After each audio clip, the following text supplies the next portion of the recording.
Olá, meu nome é Tatiana, meu grupo é composto por mim, Letícia, Elder e Júlia. Estaremos falando sobre fermentação alcoólica. Introdução. A fermentação alcoólica é um processo de obtenção de energia que ocorre sem a presença de oxigênio. Portanto, trata-se de uma via de produção de energia denominada aeróbia. A fermentação compreende um conjunto de reações enzimaticamente controladas, através das quais uma molécula orgânica é degradada em composto mais simples, liberando energia. Nesse processo, o acerto final de elétrons é uma molécula orgânica. Essa via é muito utilizada por fungos, bactérias e células musculares e esqueléticas do corpo humano, quando essas últimas estão em contração vigorosa e prolongada. A glicose é uma das substâncias mais empregadas pelo micro-organismo como ponto de partida da fermentação.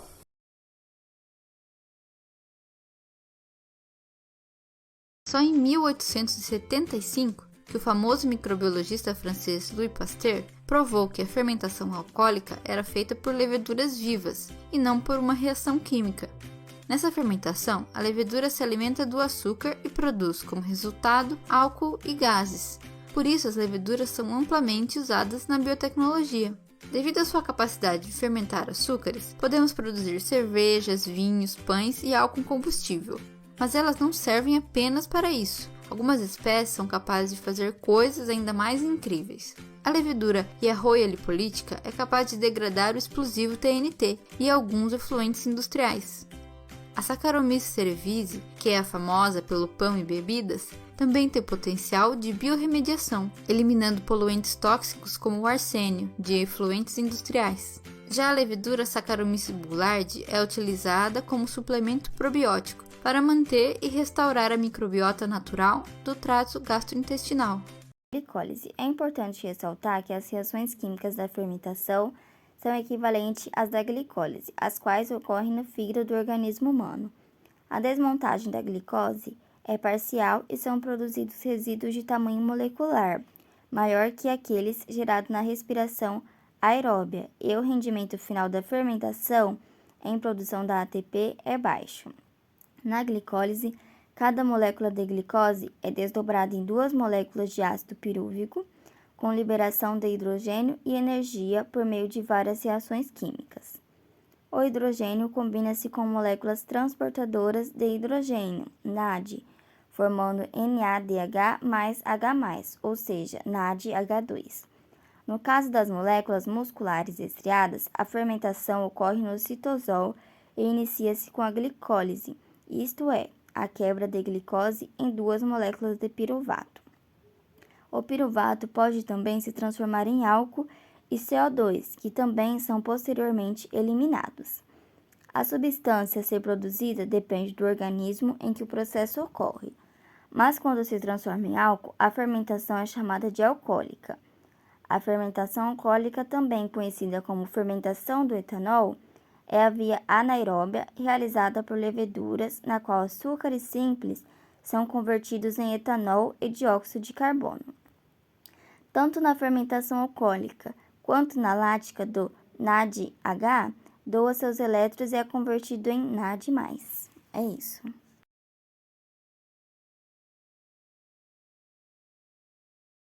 A glicólise consiste na transformação de uma molécula de glicose em duas moléculas de piruvato. O processo de glicólise ocorre em uma sequência de 10 reações químicas, que podem ser divididas em duas etapas. A primeira etapa vai até a formação de duas trioses, caracteriza-se como uma fase de gasto energético de 2 ATPs. Na segunda etapa, ocorre a utilização das moléculas de trioses, com o objetivo de produzir 4 ATPs, além da produção de NADH e da molécula de piruvato. Vejamos cada uma das 10 reações da glicólise. Primeira reação.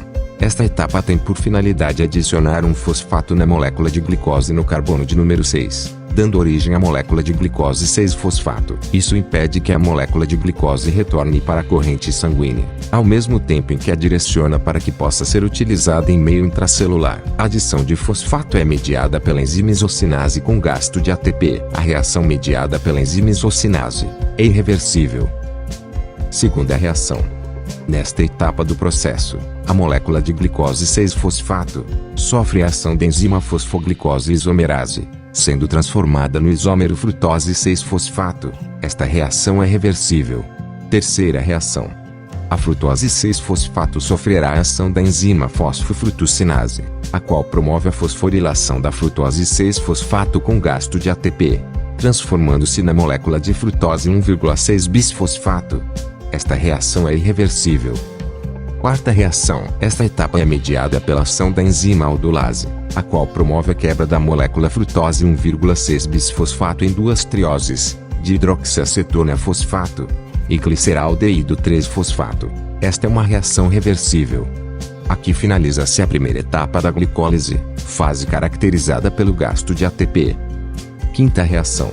Apenas a molécula de gliceraldeído 3-fosfato é utilizada na glicólise. Deste modo, a molécula de dihidroxiacetona fosfato não entra na glicólise. Porém, não significa que ela não será utilizada pelo organismo, pois se essa molécula sofrer a ação da enzima triose fosfato isomerase, ela será convertida em gliceraldeído 3-fosfato de acordo com a necessidade celular. Uma observação a ser feita. A partir daqui, considerando que a dihidroxiacetona fosfato seja convertida em gliceraldeído 3-fosfato, os resultados devem ser contabilizados de forma duplicada. Essa é uma reação reversível. Sexta reação. Esta etapa ocorre de maneira reversível, e com a participação da enzima gliceraldeído 3-fosfato desidrogenase, a qual tem por função converter a molécula de gliceraldeído 3-fosfato na molécula de 1,3-bisfosfoglicerato, acarretando a liberação de um íon H+, o qual será adicionado ao NAD+, sendo este transformado em NAD mais H+. Sétima reação. Nesta etapa de reação, ocorre a transferência do fosfato do carbono 1 da molécula de 1,3-bisfosfoglicerato, que é uma molécula rica em energia, para a molécula de ADP, para que ocorra a síntese de ATP e 3-fosfoglicerato, com a participação da enzima fosfoglicerato quinase, sendo esta uma reação enzimática reversível. Oitava reação. Nesta etapa, a molécula de 3-fosfoglicerato sofre a ação da enzima fosfoglicerato mutase, a qual promove um deslocamento do grupo fosforila, ligado ao carbono 3 para o carbono 2, formando a molécula de 2-fosfoglicerato. Essa é uma reação reversível. Nona reação. A molécula de 2-fosfoglicerato sofre a ação da enzima enolase de maneira reversível, e como consequência, ocorre a liberação de uma molécula de água, e formação do fosfoenolpiruvato, uma molécula rica em energia. Décima reação. Esta é a última reação que ocorre na glicólise. A molécula de piruvato é formada a partir do fosfoenolpiruvato, quando este sofre a ação da enzima piruvato quinase, de maneira irreversível. Essa enzima tem por ação retirar a fosforila do fosfoenolpiruvato e transferi-la para a molécula de ADP, dando origem ao ATP e também uma molécula de piruvato. Aqui finaliza-se a segunda etapa da glicólise, fase caracterizada pela produção de ATP. No início do processo foram consumidos 2 ATPs. Ao final do processo, considerando que as duas trioses participaram da segunda etapa da glicólise, foram gerados 4 ATPs. O saldo é de 2 ATPs e 2 NADs H por molécula de glicose. A fermentação é um processo de transformação de uma substância em outra, produzida a partir de micro-organismos tais como fungos, bactérias ou até o próprio corpo, chamados nesses casos de fermentos. Já a fermentação alcoólica, o processo de fermentação alcoólica caracteriza-se como uma via catabólica, na qual há degradação de moléculas de açúcar, glicose ou frutose, no interior da célula de micro-organismos, leveduras ou bactérias, até a formação do etanol e o CO2, havendo a liberação de energia química e térmica. O piruvato, proveniente da glicose, sofre a descarboxilação em uma reação irreversível, catalisada pela piruvato descarboxilase. É uma reação de descarboxilação simples e não envolve a oxidação do piruvato. A piruvato descarboxilase requer magnésio 2+, e tem uma coenzima firmemente ligada, a tiamina pirofosfato, TPP, que é um cofator essencial para a piruvato descarboxilase.